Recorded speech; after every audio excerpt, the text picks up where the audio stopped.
Boa noite, queridos irmãos, queridos amigos da Igreja Batista da Freguesia, na Ilha do Governador. Boa noite a vocês que estão nos seus lares assistindo este trabalho, este programa desta igreja, porque vocês amam a palavra de Deus e estão nos honrando com a sua audiência. A todos o meu boa noite, a todos um desejo muito grande de bênçãos sobre vocês, sobre as suas famílias também. Que Deus abençoe todos vocês. Nós estamos hoje no nosso culto em família, trazendo alguns motivos de oração que eu sempre quero compartilhar com vocês. Nós estamos agradecendo a Deus pelos aniversários de Eliane Batista, de Antônio Araújo, de Paulo Souza, da Jude, do Kleber, da Luzia, do Milton Bahia, da Dora, do Alberto Bretas e da Ermita. Que Deus abençoe esses irmãos queridos que estão fazendo aniversário por esta época. Vamos também estar orando pelo restabelecimento da saúde de Ana, esposa do pastor Ulisses, Rejane, Marilac, Agnello, Janice, Márcia Menezes, Jerônimo e sua família também. Orando pela Ana Clara, a pedido de seus pais André e Joel. Sempre estamos, conforme nos orienta a palavra de Deus, orando pelos governantes, pelos profissionais de saúde. Nós estamos orando também pelos pastores e pelos missionários nos seus campos de trabalho, orando pelos mais vulneráveis, pela campanha de vacinação, pedindo a Deus que tenha um grande efeito, que nós possamos brevemente estar livres desta pandemia. Vamos orar pelo Brasil. Nós devemos orar sempre pelo nosso país, né? Orar pela salvação deste povo, orar pela restauração dos valores nesta nação, orar por aqueles que nos governam. Precisamos orar, pedir a restauração do nosso Brasil. Lembra você que nós estamos empenhados como igreja em trabalhos na área de ação social também. Você pode cooperar de forma que nós possamos ajudar mais as famílias do entorno da Igreja Batista da Freguesia, muitas delas passando necessidades muito sérias, e nós estamos trabalhando num projeto que entrega cestas de alimentação. Estas cestas básicas têm o valor de R$ 57.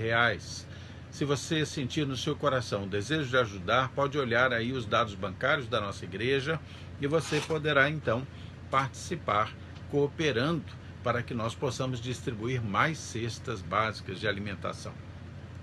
Nós trabalhamos também cooperando com uma instituição que recupera dependentes químicos, a Chácara dos Profetas. Lá eles têm necessidade de muitas coisas, como alimentos, como roupas de cama, roupa de banho, roupas masculinas, sapatos masculinos. Precisam também de material de higiene pessoal e de higiene local. Você pode cooperar, tá? Nós estamos também empenhados, e aí apenas para compartilhar com vocês, em fazer melhorias no templo que fica na rua Magno Martins 165. Estamos melhorando, estamos modernizando algumas coisas, retirando defeitos, preparando o templo para bem servir aos irmãos assim que nós retornarmos aos nossos cultos presenciais. Acredito que você vai gostar muito. Ore por essa obra ali no nosso templo, ore para que tudo seja de acordo com a vontade de Deus. Lembro que nós estamos no mês do aniversário de nossa igreja, da Igreja Batista da Freguesia. Nós estaremos completando no dia 11 de junho 26 anos de fundação. Então, no dia 26 de junho mesmo, que é uma sexta-feira, às 21 horas, nós teremos como igreja um encontro pelo Zoom. Se você quiser participar, mesmo não sendo membro da Igreja Batista da Freguesia, ótimo, venha. Você pode receber o link, participar também ao vivo, e certamente vai ser muito bom. Vai ser um momento de oração, de testemunhos, de palavra, e nós vamos celebrar juntos a ceia do Senhor. Será um encontro caloroso, sem a preocupação de uma programação sofisticada, mas uma programação espiritual, um momento de encontro, um momento de comunhão da Igreja Batista da Freguesia. Você pode pedir o envio do Zoom para o seu WhatsApp através do telefone da igreja, 3283-6047. Fale com a Kátia, ok? Nós vamos estar orando por esses motivos todos, mas agora nós vamos orar pedindo a bênção de Deus sobre esta programação de hoje. Vamos pedir a Deus que nos unja com o Santo Espírito dele. Logo depois, vamos ter o nosso momento de adoração a Deus com cânticos e aí retornamos em seguida para a pregação da palavra. Feche seus olhos, vamos orar agora, vamos lá. Senhor Deus, muito obrigado, Senhor, pelo teu amor e pela tua bondade. O Senhor tem sido tão tolerante, Senhor, tão paciente conosco, e o Senhor tem nos guardado, e eu quero te agradecer, Senhor. Perdoa as nossas falhas. Abençoa, Senhor, eu te suplico o culto desta noite. Quero suplicar a tua unção, Senhor, unção do teu Santo Espírito sobre mim, nesta mensagem que trago, Senhor. Eu sempre tenho consciência de que a mensagem é sempre maior que o mensageiro, Pai.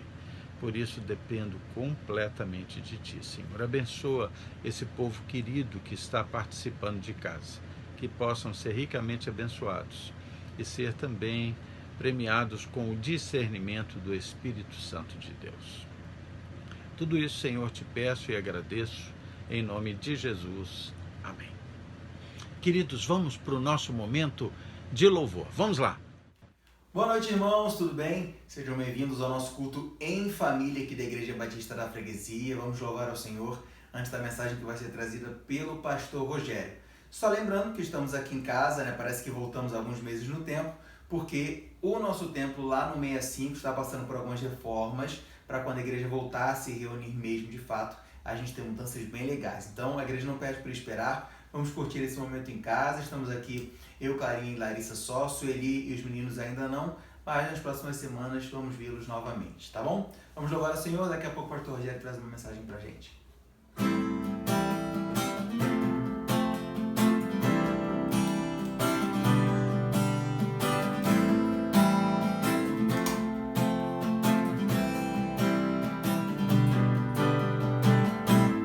Nada vai me separar, mesmo se eu me abalar, teu amor não falha.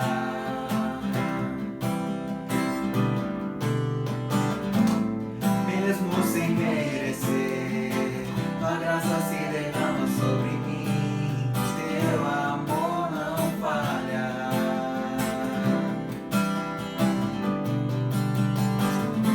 Pois tu és o mesmo pra sempre, teu amor não muda. Se o choro dura uma noite, a alegria vem pela manhã. Se o mar se enfurecer, eu não tenho o que temer, porque eu sei que me amas, teu amor não falha.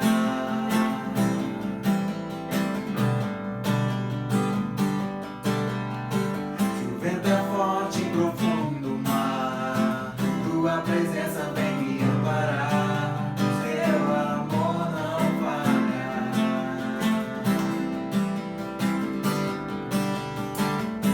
Difícil é o caminhar, nunca pensei que eu fosse alcançar, teu amor não falha.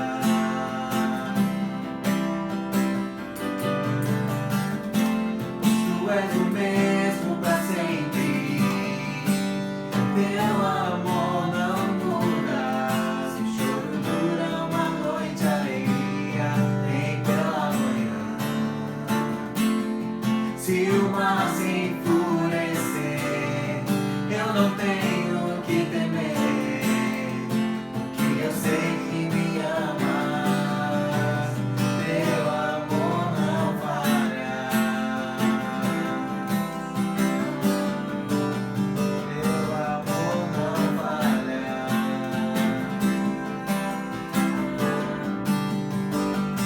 Tu fazes que tudo coopere para o meu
E é só por Jesus a essência do meu louvor. Perdão, Senhor, é o que mais quero. E é só por Jesus a essência do meu louvor. Agora pra gente. Muito obrigado por esse dia, Deus. Muito obrigado por mais esse momento que podemos passar aqui, ó Deus. Que esse louvor chegue a Ti, ó Deus, como uma aroma suave, Pai. Muito obrigado por essa noite que o Senhor nos concedeu, por mais esse domingo, Deus, por essa semana que vai começar, ó Deus. Seja com a vida de cada um que está aí do outro lado da telinha, Pai, e seja com a vida do pastor que vai entregar uma mensagem, Deus, que ela possa falar aos nossos corações, Deus. Essa oração que eu te faço, te agradeço em nome de Jesus. Amém. Amém, irmãos. Por hoje é só no momento de louvor. Fique agora com a mensagem do pastor Rogério. E na semana que vem estaremos de volta. Na sexta-feira, com a nossa comemoração de aniversário. E domingo que vem também teremos um culto, claro, não muito diferente, mas especial. Um dia depois de mais um aniversário da igreja, 26 anos. Amém? Vamos ficar agora com a mensagem do pastor Rogério. E até semana que vem. Muito obrigado ao grupo de louvor. Obrigado por podermos desfrutar juntos desse momento de adoração, de louvor a Deus. Muito obrigado. Deus abençoe vocês. Vocês são preciosos. Agora eu vou convidar você a pegar a sua Bíblia. Nós vamos estar juntos agora estudando e falando e meditando sobre uma passagem bíblica que está lá no livro de Apocalipse. Abra aí o livro de Apocalipse, o último livro da Bíblia, no seu capítulo 3, Apocalipse 3. Ok? Abriu aí Apocalipse 3. O título da nossa mensagem é: Com quem está a chave? Com quem está a chave? Deixa eu contar um episódio para vocês. Uma vez, eu e minha esposa, acho que só nós dois estávamos nessa vez, nossos filhos não. Eu e minha esposa paramos na estrada de Arraial do Cabo para Cabo Frio para andar um pouquinho ali naquelas dunas de areia branquinha que ali existem, areia fininha, aquela areia branca, linda, e ficamos andando um pouco ali, deslumbrados com a beleza daquele lugar, mas nós não estávamos sozinhos. Outras famílias haviam parado seus carros ali na proximidade e estavam ali também andando nas areias das dunas de Cabo Frio. Entre as famílias que ali estava uma família, um casal jovem ainda, com filhos pequenos, talvez 3 filhos, um deles de colo. Ele ia assim, escanchado aqui na lateral da mãe, a mãe de maiô, ali vindo da praia, e estavam andando naquela areia. Os outros filhos já um pouquinho mais velhos, ali com seus 4, 5, 6 anos, começaram a rolar pela encosta da duna de areia, aquele momento ali, mas o tempo foi ficando quente, elas começaram a sentir sede, né? O papai estava ali brincando com as crianças, o papai deles também. Mas ali a gente sentiu que chegou o momento deles voltarem para o carro, mas naquele momento, aquela criança ali abraçada com a mãe, neném de colo, sujou as fraldas e a fralda vazou e sujou a mãe, e eles falaram: não, vamos para o carro, e lá foram eles. De repente, a gente percebeu que eles voltaram, e voltaram olhando para o chão para todo lado. Haviam perdido a chave no meio daquele mundão de areia. Procuraram as chaves do carro e não achavam. E aquela criança ali precisando trocar a fralda, a mãe tinha se sujado, os meninos chorando com sede, todos cheios de areia. Que drama foi aquele, porque perderam a chave. Enfim, eu não sei como aquela história terminou, porque eles continuaram lá procurando as chaves, e a partir de um determinado momento nós tivemos que ir embora, e lá ficaram eles sem a chave. Porque aquela chave era um sinônimo de poder, de possibilidade, de recursos. A água estava no carro, as possibilidades de limpeza estavam no carro, o transporte estava no carro, a chave era o poder de acionar tudo isso, e agora eles não podiam entrar naquele carro. Muitas vezes a figura da chave, em escritos, principalmente nos escritos bíblicos, tem uma referência ao poder, à capacidade decisória, à capacidade de determinar se entramos ou não só em lugares, mas em estágios da própria eternidade. Quem está com a chave? Ter chave é ter poder. Então eu quero ler com você um texto que está aqui em Apocalipse 3, do versículo 7 ao versículo 13. Lembre-se que esses textos aqui no início de Apocalipse, inclusive esse, tratam-se de cartas que decidiu Jesus escrever às igrejas, e fez isso através de João. João escreveu essas cartas orientado completamente por Jesus. Essas cartas foram escritas a várias igrejas, Sardes, Filadélfia, Laodiceia e outras mais. E, embora essas cartas fossem escritas para aquelas igrejas, logicamente o Senhor sabia que elas estavam ali sendo preparadas para que fossem palavra de Deus para todo sempre. Muitas vezes já falamos sobre isso.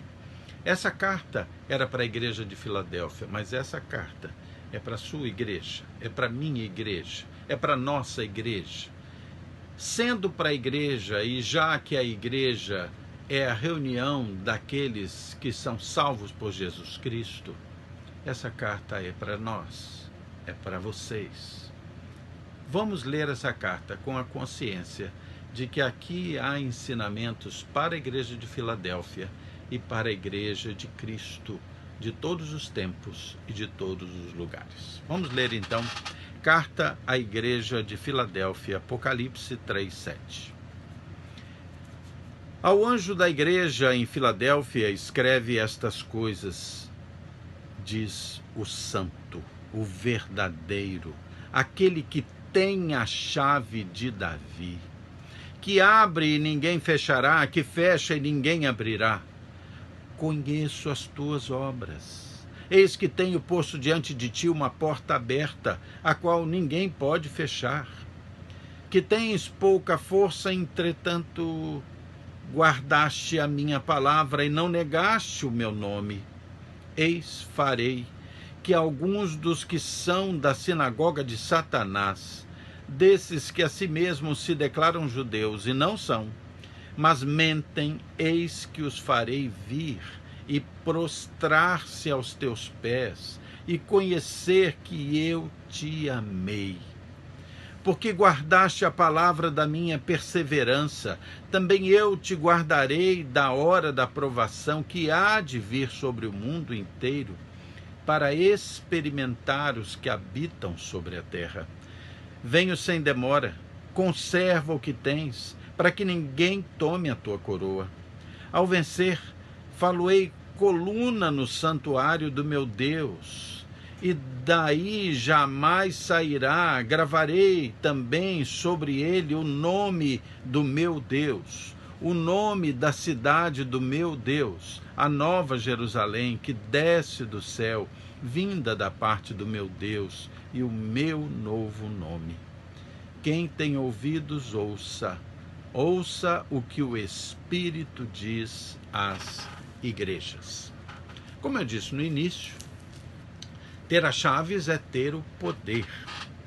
A igreja de Filadélfia era uma das igrejas que havia naquela região, naquela época, e a igreja de Filadélfia estava num ponto que era considerado a principal rota do correio imperial de Roma, quando estava levando a correspondência para a região do Oriente.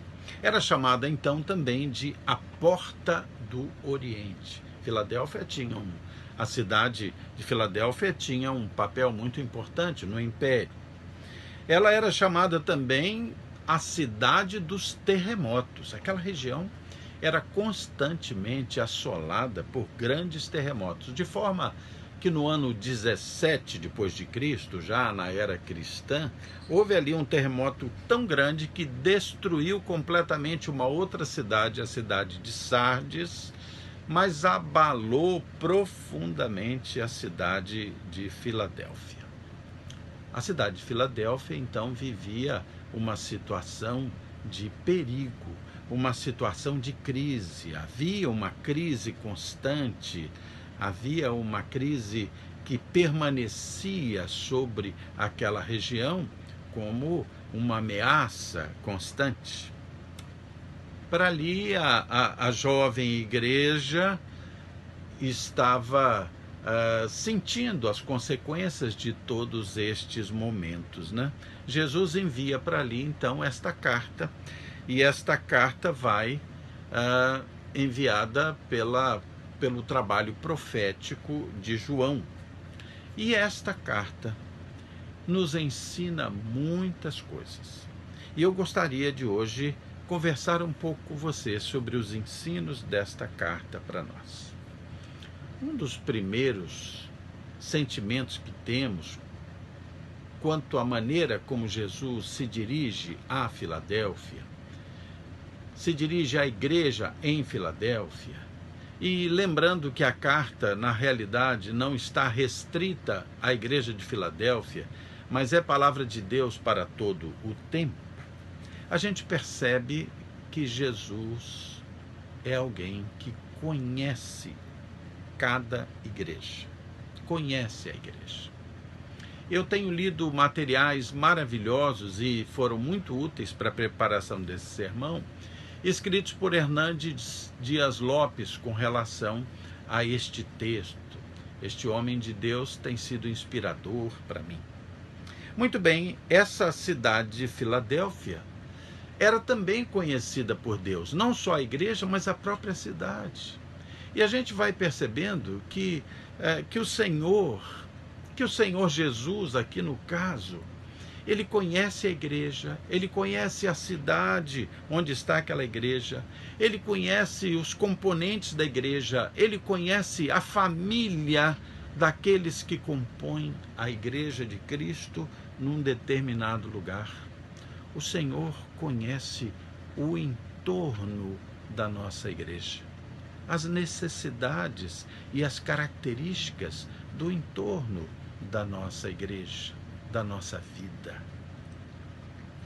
E é muito interessante que isso vai nos mostrando o seguinte. Agora, então, nesse texto, Deus colocar ali uma igreja. E era uma igreja que, como nós vimos, era a porta dos correios do império para todo o Oriente. De forma que Deus tinha uma grande missão para aquela igreja. Aquela cidade foi fundada ali com uma intenção.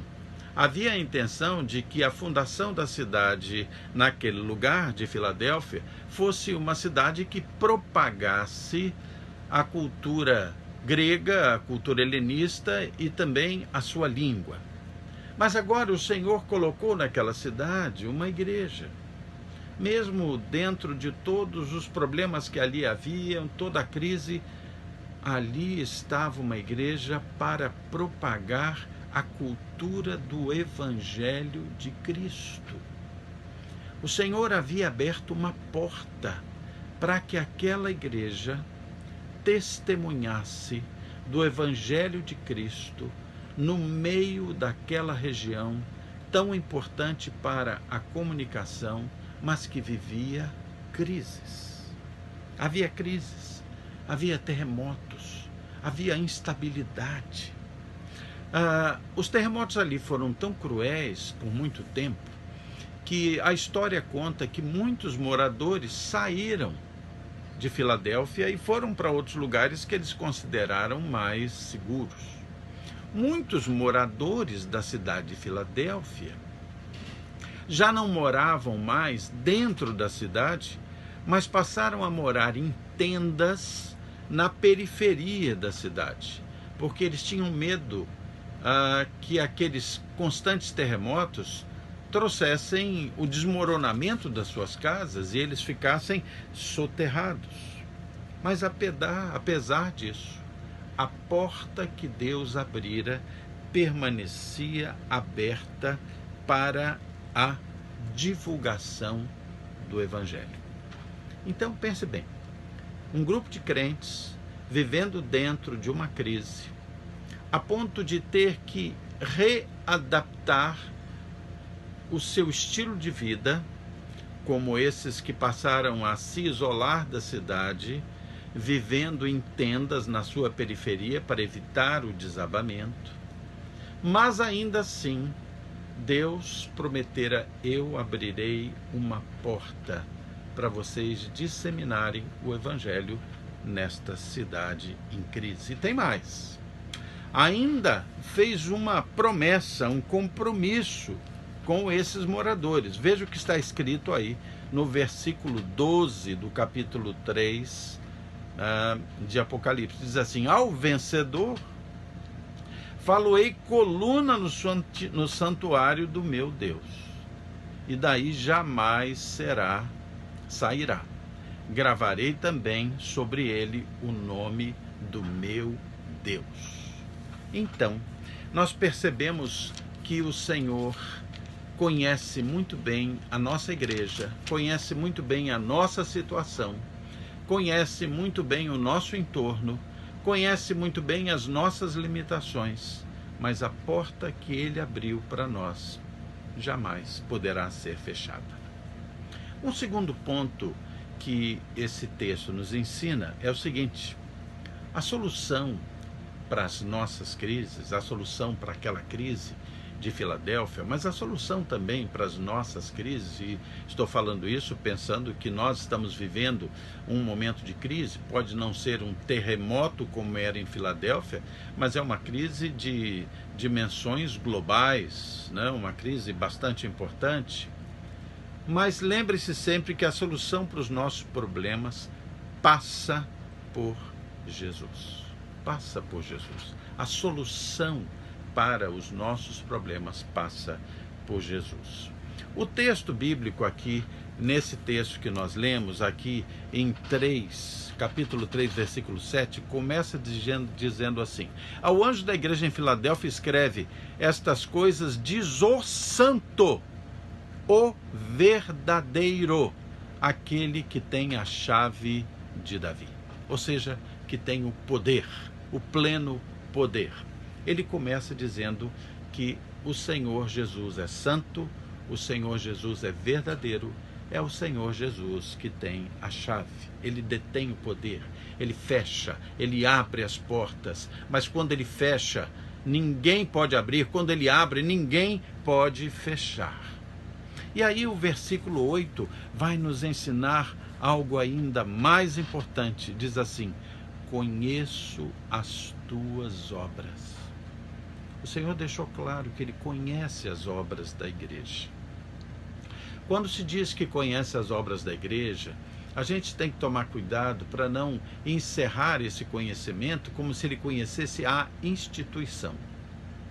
Ele conhece as obras da igreja significa que eu conheço as obras dos crentes. Eu conheço a sua obra pessoal, conheço quem você é, sei quem você é. Conheço as tuas obras, eis que tenho posto diante de ti porta aberta, uma porta aberta, a qual ninguém pode fechar. Que tens pouca força, ou seja, conheço que tens pouca força. Entretanto, guardaste a minha palavra e não negaste o meu nome. O Senhor conhece a gente muito bem. Conhece nossa igreja, conhece a nós mesmos, conhece o nosso entorno. Ele nos conhece muito bem, mas Ele conhece também as nossas crises, Ele conhece as nossas lutas, Ele conhece as nossas intenções, Ele conhece as nossas limitações, mas ainda assim Ele abre porta para nós. Ou seja, Ele derrama graça sobre nós. Você já pensou nisso? Lembra da melhor definição de graça, ou da possível definição da graça de Deus? Favor não merecido. Ele sabe que vivemos crises, que muitas vezes somos fracos, que não temos mérito, mas Ele é capaz de enxergar a nossa intenção. Ele é capaz de enxergar aquilo que queremos ser e fazer. Ele é capaz de enxergar não o que somos hoje, mas o que poderemos ser no futuro. No futuro. Ele é capaz de nos enxergar completamente e derramar graça. O texto diz que Filadélfia tinha pouca força, ou seja, provavelmente era uma igreja pequena. Era uma igreja em que seus componentes eram pessoas que tinham defeitos, tinham limitações, tinham pecados, Mas o texto diz que Jesus sabia muito bem que ainda assim este povo com defeitos, com limitações, sem grande força, guardava a palavra de Deus e não negava o nome de Deus. Queridos, talvez em algum momento, eu não sei a que igreja você pertence, sei que muitos pertencem à Igreja Batista da Freguesia, mas você pode pertencer a uma outra igreja, ou você pode não pertencer a igreja nenhuma, veja nelas assim tantos defeitos que você diga, eu não quero pertencer a nenhuma. Primeiro eu quero dizer a você precisa pertencer a uma igreja. A ideia da constituição da igreja foi uma ideia de Cristo. O Senhor concebeu a igreja. Concebeu a igreja porque ela é uma necessidade para o crente. Pertencimento a uma igreja. Em Efésios, há uma revelação de Deus que nós só conhecemos a integralidade do amor de Deus, profundidade, largura, altura desse amor, se nós estivermos no meio dos santos. Se você quiser conhecer Jesus mais profundamente, conhecer a obra do Espírito Santo na sua vida mais profundamente, integralmente, você precisa estar integrado a uma igreja. Mas, pastor, as igrejas não são fortes. Jesus sabe disso, ele sabe muito bem. Mas ainda assim, a igreja é o melhor plano do Senhor Jesus para você e para nós. Mas o texto diz então que Jesus sabia que aquela igreja tinha pouca força, mas aquela igreja guardava a palavra de Deus, não negava o nome de Jesus. Querido, a boa igreja não é necessariamente a igreja grande ou a igreja pequena. Não é a igreja forte financeiramente ou a fraca financeiramente. A boa igreja não é a igreja modernosa, nem é a igreja conservadora. A boa igreja não é a igreja que tem um culto cheio de efeitos de luz, cheios de show, ou não é também a igreja que é extremamente ortodoxa. A boa igreja não é a igreja grande ou a pequena. A boa igreja é a igreja que guarda a palavra de Deus. É a igreja que não nega o nome de Jesus. Nunca tenha complexo de, puxa, minha igreja é tão pequena. Não se preocupe com isso.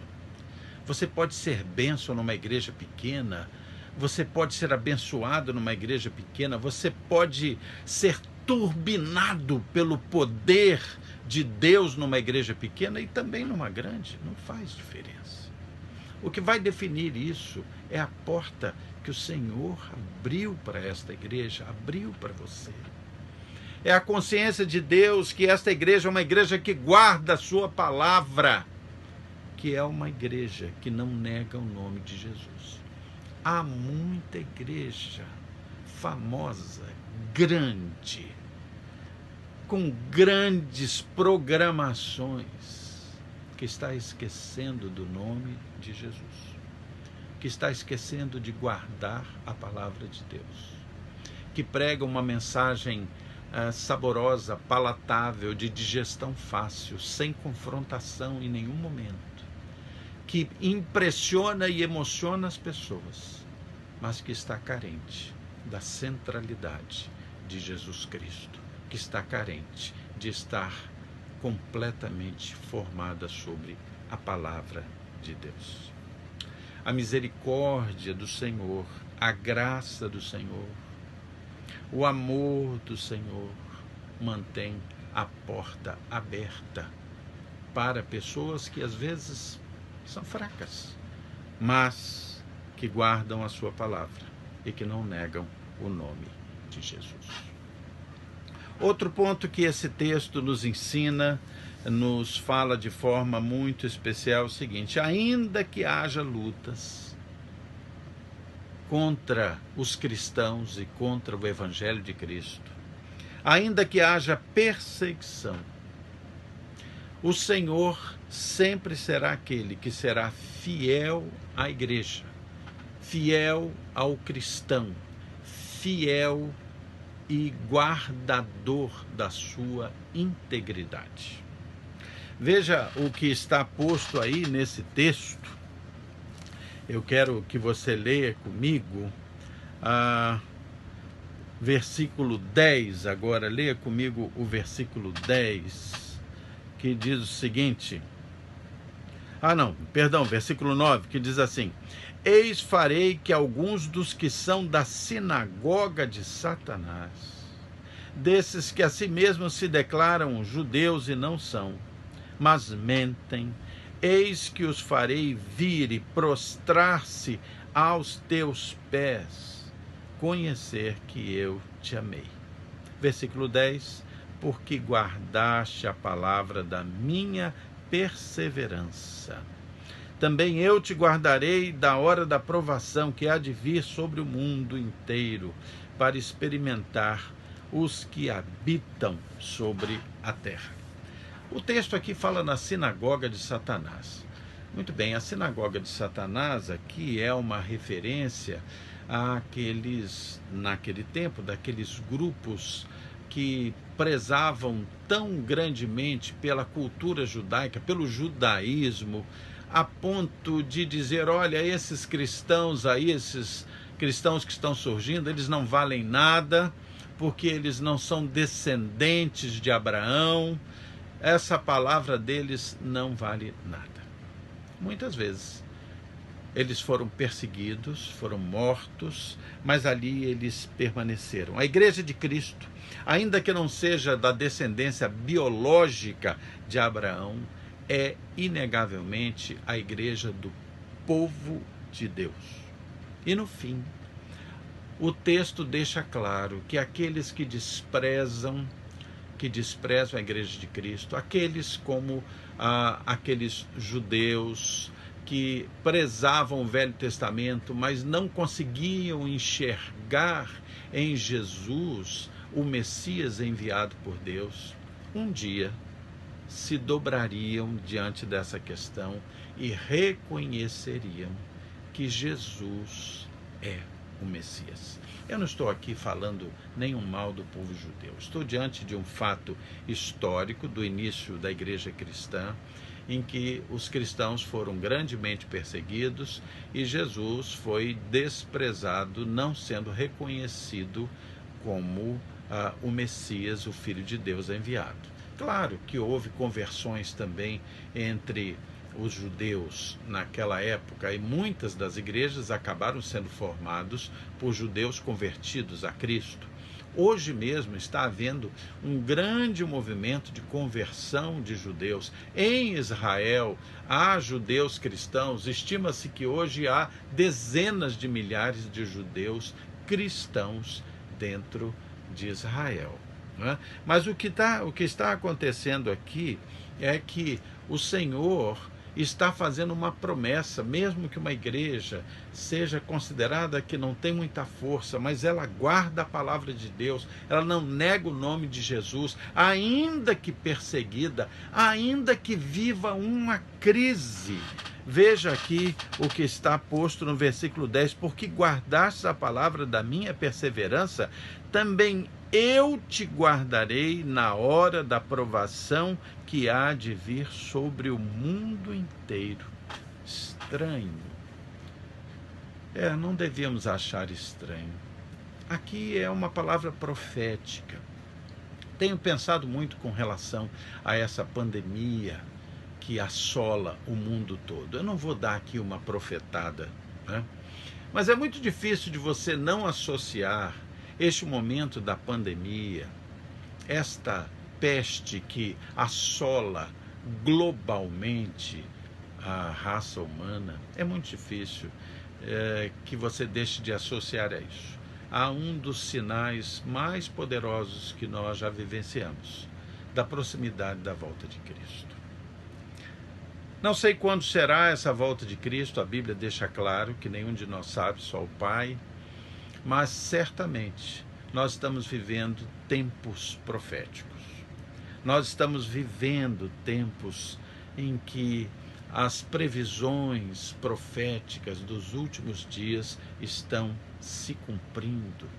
E é interessante que o texto aqui diz também: eu te guardarei na hora da provação, que há de vir sobre o mundo inteiro, versículo 10, para experimentar os que habitam sobre a terra.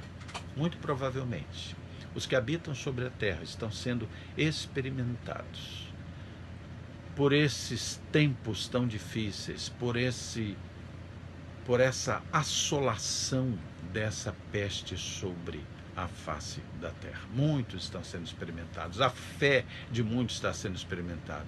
Mas também todo esse movimento é capaz de despertar, de sacudir, como os terremotos sacudiram Filadélfia, de sacudir as pessoas, sacudir a ponto delas refletirem e delas buscarem este livramento, este guardar o seu povo da hora da provação que está prometido aqui. Nós estamos sendo guardados da provação. O versículo 3:10, capítulo 3, versículo 10, faz uma promessa: eu guardarei vocês. Mas um outro ponto que esse texto vai nos ensinando é o seguinte: é que a porta está aberta para a igreja. E aí você pergunta: mas pastor, o que é essa porta aberta para a igreja? O que isso significa? Eu já entendi que a porta que Deus abre ninguém fecha, que a porta que Deus fecha ninguém abre. Eu entendi muito bem, mas essa porta que Jesus abriu para a igreja, o que é que significa isso? Sabe, há 3 significados que devem nos parecer bastante claros. 2 deles, então, de forma muito forte, grandes teólogos têm estudado isso, mas a Bíblia nos dá dicas muito boas. Uma primeira explicação dessa porta aberta é a porta da salvação. A porta da salvação está aberta. Está aberta. Você pode se arrepender dos seus pecados e receber Jesus no seu coração como Salvador, no meio da crise, no meio do terremoto. A porta está aberta. E aí você pode perguntar: mas ela estará sempre aberta? Não. A Bíblia diz que haverá um momento em que essa porta vai se fechar. Essa porta não estará aberta para sempre. Um dia, essa porta vai se fechar. E você tem que estar preparado para isso. Eu quero convidar você para que nós leiamos 2 textos que deixam claro que uma das referências sobre a porta estar aberta é a oportunidade de receber o Senhor Jesus Cristo como Senhor e Salvador. É a porta da salvação. Abra aí sua Bíblia, deixa marcadinho em Apocalipse 3, abra sua Bíblia em João 10:9. João 10:9. Veja aqui comigo. João 10:9. Jesus mesmo diz assim: eu sou a porta. Se alguém entrar por mim, será salvo. Entrará e sairá e achará pastagem. Ele é a porta. A porta está aberta ainda, querido. Mas Jesus Cristo vai voltar. A Bíblia diz que ele veio como advogado, como salvador, mas ele virá como juiz um dia. E nós vimos que há grandes indícios de que nós estamos vivendo tempos proféticos, tempos que se dirigem para a volta de Cristo, para o dia do Senhor. A porta está aberta para a salvação. Quero convidar você também a ler comigo Mateus 7, 13 e 14. Veja comigo. Mateus 7, 13 e 14. A porta está aberta. Entre por ela, aproveite essa oportunidade maravilhosa, temporária. Mateus 7, 13 e 14, diz assim, palavras de Jesus: entrai pela porta estreita, larga é a porta, espaçoso o caminho que conduz à perdição, e são muitos os que entram por ela, aqui falando da porta larga. Mas agora ele fala da porta estreita, porque estreita é a porta e apertado o caminho que conduz para a vida. E são poucos os que acertam com ela. A porta está aberta, mas a gente sabe que há muitos que não entrarão por vontade própria. Mas ela está aberta para você que por vontade própria, por escolha, pode entrar. A porta que Jesus abre, ninguém fecha. Qual porta? A porta da salvação. Entre, entre. Outra explicação para essa porta, isto é muito importante para a igreja, é a porta da oportunidade da evangelização. A porta para a evangelização está aberta, um dia ela se fechará. Se fechará pela perseguição, se fechará pela volta de Cristo, ela vai se fechando cada vez mais, porque há uma grande perseguição ao cristianismo, à mensagem do cristianismo, aos valores do cristianismo. Há uma grande perseguição. Mas eu nunca fui perseguido, querido. Vai chegar o momento de ser. De uma certa forma, politicamente, muitas vezes os cristãos e os seus valores já estão sendo perseguidos, ainda mesmo aqui. Mas há lugares em que isso significa, ao se declarar cristão, pena de morte. Pena de morte. A porta da evangelização está aberta. Você pode evangelizar.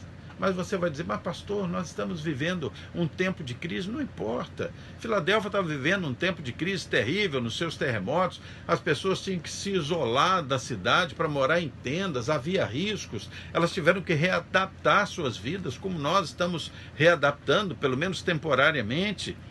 Mas ainda assim, o Senhor havia aberto uma porta para a igreja de Filadélfia. Abriu uma porta para a igreja universal, e aí não me refiro a nenhuma denominação, mas a igreja de Cristo em todo o mundo. A porta da evangelização está aberta, e eu quero convidar você a ver o que está posto aqui em 1 Coríntios 16, 9. Vem comigo, 1 Coríntios 16, 9. Vamos lá? Vai andando para frente aí um pouquinho. O apóstolo Paulo está em Éfeso, e ele, aqui nessa carta, fala algo muito interessante que nos dá uma compreensão clara da importância desta porta da evangelização. 1 Coríntios 16, 9. Achou? Se você achou antes de mim. Você está mais esperto do que eu. 1 Coríntios 16, 9. Que diz assim, olha só, Paulo dizendo, porque uma porta grande e oportuna para o trabalho se abriu, e há muitos adversários. O apóstolo Paulo, ele está declarando que abriu-se uma porta para a pregação do evangelho, e ali já havia muitos adversários, a porta da evangelização. Mas quero ainda lembrar de outra questão que esse texto de Apocalipse 3, nesta carta a Filadélfia, nos ensina também. Jesus é aquele que tem a chave, isso é inegável, que abre e fecha as portas, que abriu a porta e ainda nos faz promessas e nos dá garantias se nós formos perseverantes em utilizar esta porta que ele nos abriu. Veja o que está posto aí em Apocalipse 3, 11. Apocalipse 3, 11 diz assim, venho sem demora, conserva o que tens, para que ninguém tome a tua coroa. Primeira coisa, o Senhor diz assim, venho sem demora. O Senhor não demora. O Senhor não demoraria para Filadélfia. Mas, pastor, faz tantos anos que essa carta foi escrita lá para Filadélfia. Mas lembre-se que para Deus Um segundo é um século, e um século é um segundo. O tempo de Deus é um tempo diferente do nosso, é o Kairos, né? Não é o nosso tempo cronológico, o tempo Kairos de Deus, né? O tempo que Ele domina. Então, mas Ele está fazendo uma promessa que Ele não demora, e nós estamos percebendo isso cada vez mais. O Senhor não demora. E aí o texto aqui diz para a igreja: fique firme, ou seja, conserva o que tens. Nós precisamos perseverar, nós precisamos manter a nossa consciência e a nossa centralidade na palavra de Deus e jamais negar o nome de Cristo, nos mantermos perseverantes em comunhão com Deus. Você conserva o que tens, ou seja, fique firme. E aí no versículo 12, ele vai nos dizer outra coisa. Ele começa dizendo assim, no versículo 12: ao vencedor faloei coluna. Ou seja, o Senhor ainda está garantindo que quando nós mantemos o nosso respeito, a nossa fé, a centralidade da nossa vida na sua palavra, e nós não negamos o nome de Jesus Cristo, esta porta nos levará para vencer, seremos vencedores, e depois vai dizer assim: olha, você será coluna eterna. Versículo 12: ao vencedor faloei coluna no santuário do meu Deus, e jamais sairá. Gravarei também sobre ele o nome do meu Deus, o nome da cidade do meu Deus, a nova Jerusalém que desce do céu, vinda da parte do meu Deus, o meu novo nome. Ele diz assim: olha, você vai ser vencedor, você será uma coluna no templo do Senhor, na Nova Jerusalém. Você imagina o que significava para uma igreja que vivia numa cidade em que as colunas das edificações tinham certamente quase todas se quebrado, se rompido diante daqueles terremotos, a ponto deles terem que habitar em tendas fora da cidade, com medo de que tudo aquilo caísse sobre as suas cabeças. E o Senhor dizia: vocês vão entender muito bem esse símbolo que eu vou dizer. Permaneçam firmes, porque vocês serão coluna eterna no santuário de Deus. Como quem diz: olha, não há terremoto nenhum, crise alguma, não há contraposição alguma, perseguição alguma que possa abalar vocês, porque o Senhor Deus é contigo. E tem mais, Ele vai dar a vocês o nome dEle. O nome dEle vai marcar a eternidade de vocês, compondo a Jerusalém celestial. Nossa! Eu quero lembrar a vocês um texto que eu acho muito interessante, quando ele fala que será gravado na sua vida um novo nome. Eu gosto muito do texto que está lá em Efésios. Deixa marcadinho aí Apocalipse, mas venha comigo a Efésios 3, se não me engano. Vamos lá. Vem aqui comigo a Efésios, Gálatas, Efésios 3, 14 e 15, um momento em que o apóstolo Paulo está orando ali pela igreja em Éfeso. Ele diz assim: por esta causa me ponho de joelhos diante do Pai. O apóstolo Paulo, inspirado por Deus, agora vai fazer uma oração, se pôr de joelhos diante do Pai. E ele diz, quando ele fala de se pôr em joelhos diante do Pai, ele diz: deste Pai, ou de quem toma o nome toda a família, tanto no céu como na terra. Quando nós cremos no Senhor Jesus de todo o nosso coração, quando nós guardamos a sua palavra, quando nós não negamos o nome de Jesus, nós ingressamos por adoção na família de Deus. Ganhamos o seu nome sobre nós. Ah, que coisa maravilhosa! Que coisa maravilhosa. Não há crise que possa abalar a coluna que Deus nos faz dentro da igreja, nos transforma dentro da igreja. Mas, pastor, eu não sou forte assim. Eu sei, nenhum de nós é. A Bíblia diz lá em 1 João que todos nós somos pecadores, e se dizemos que não temos pecado, nós estamos pretendendo fazer de Deus um mentiroso, porque Ele sabe que nós pecamos, mas Ele diz que é fiel e justo para nos perdoar os pecados. Quando você se arrepende dos seus pecados, quando você crê em Jesus como Senhor e Salvador, Ele é fiel e justo para perdoar os seus pecados, para fazer de você uma coluna no templo de Deus da Nova Jerusalém. O Senhor Jesus tem a chave, Ele tem o poder, e Ele abriu uma porta para você. Pense nisso, o Senhor abriu uma porta para você. Você pode estar vivendo os momentos de maior fraqueza na sua vida, mas se você guarda a sua palavra no seu coração, se você não nega o nome de Jesus Cristo como Senhor e Salvador da sua vida, esta porta ninguém pode fechar. Ninguém. Porque só Jesus tem a chave de Davi. Só Jesus tem a chave de Davi. Confie nele. Mantenha-se firme. Porque ele diz: eu venho sem demora. Eu venho sem demora. E eu guardo você. O Senhor Jesus tem a chave. Ele abriu uma porta para você que ninguém pode fechar. Então siga em frente. Permaneça na sua fé, guardando a palavra de Deus, jamais negando o nome do Senhor Jesus.